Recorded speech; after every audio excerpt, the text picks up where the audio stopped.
assist engaged. What this does, it helps the driver stay in lane. So it can do a little bit of steering. It is definitely not a self-driving feature, even though it will track the lane a little bit, but you do have to have the hands on the steering wheel, as you can see there. But you cannot depend just on that, because it will not always track the lanes correctly, and you might end up on the other lane or hitting a car that's coming towards you. So you're always supposed to have your hands on the steering wheel when you use Volvo Pilot Assist. There's also two modes in here. You got Pilot Assist, and right now the car is detecting the lanes in front of us, so you can see the steering wheel, and Pilot Assist is engaged. But there'll be times that the car does not detect the lane markings on the road, and the steering wheel will turn gray. Adaptive cruise control will still work, so if you're too close to a car in front of you, then it will brake for you and accelerate, but it will not keep staying lane. Now the other thing is, keep in mind that if you press the brakes, Pilot Assist, that cancel right away. And what you'll notice in the here on the windshield, you got these orange dots. That is to remind you that you don't have Pilot Assist or adaptive cruise control, so all the braking needs to be done by you. The car is not doing the braking at all. To re-engage adaptive cruise control, simply press the reset button right there, and the Pilot Assist kicks in. Now you see those lines right there. You got 4 lines. You can use these buttons here, up and down, to get closer to the car in front of us, to keep a closer distance. Or if I add more lines over there, the car is going to keep a longer distance to the car in front of us. And I'm going to only have 1 line now. What the car is going to do is going to stay much closer to the car in front of us. Okay. Now on the left there, on the instrument cluster, you see the white, on the outside you see that white line that indicates what your speed is set at.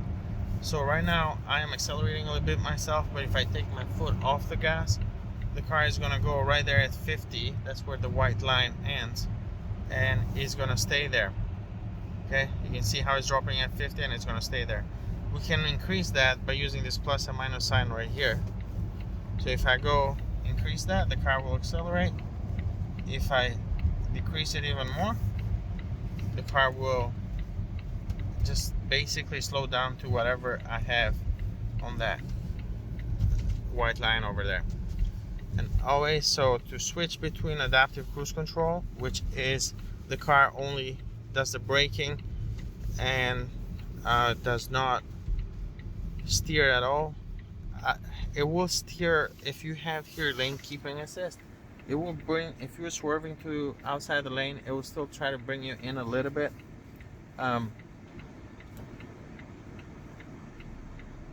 Lane keeping aid, you can see that's enabled there.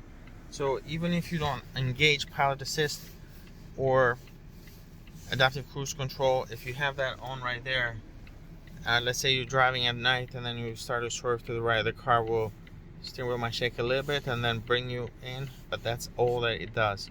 Pilot Assist, on the other hand, will actually turn the steering wheel on turns and things like that. But again, it's not a self-driving feature. Do not depend on that 100%. You have to have your hands on the steering wheel.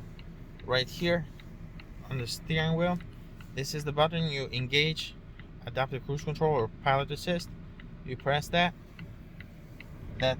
steering wheel right there turns on. You can see now it's gray because it's not detecting the lines in front of us.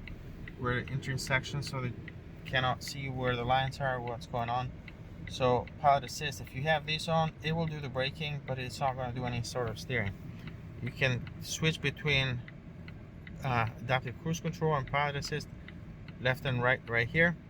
Up and down here, plus minus, is to increase or decrease the speed that you're cruising at. And then over here, these lines are the lines that show right there.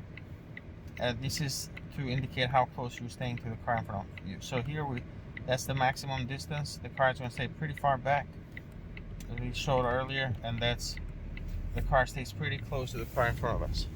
Now you can always take over by pressing the accelerator pedal, and you know, if you're looking to pass or speed. But once you press that brake pedal, adaptive cruise control get canceled. And then you don't see the orange dots right now on the windshield, but as soon as the car detects another car in front of us and adaptive cruise control or pilot assist are turned off, then the dots come up on the screen there, and you can see they're just telling us that we need to do our own braking.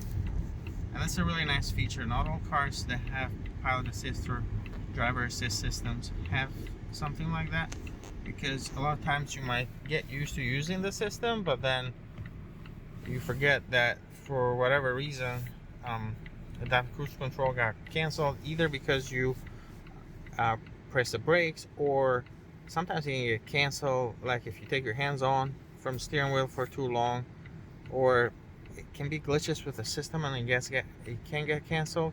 But then those 4 dots, orange dots right there, alert you that, hey, you need to do the braking. Car is pilot assist, adaptive cruise control, neither of these systems are working. So that's how that works. It is pretty simple, but it does get it takes a little bit of time to get used to it. But it is a great feature, but do not depend on that 100%.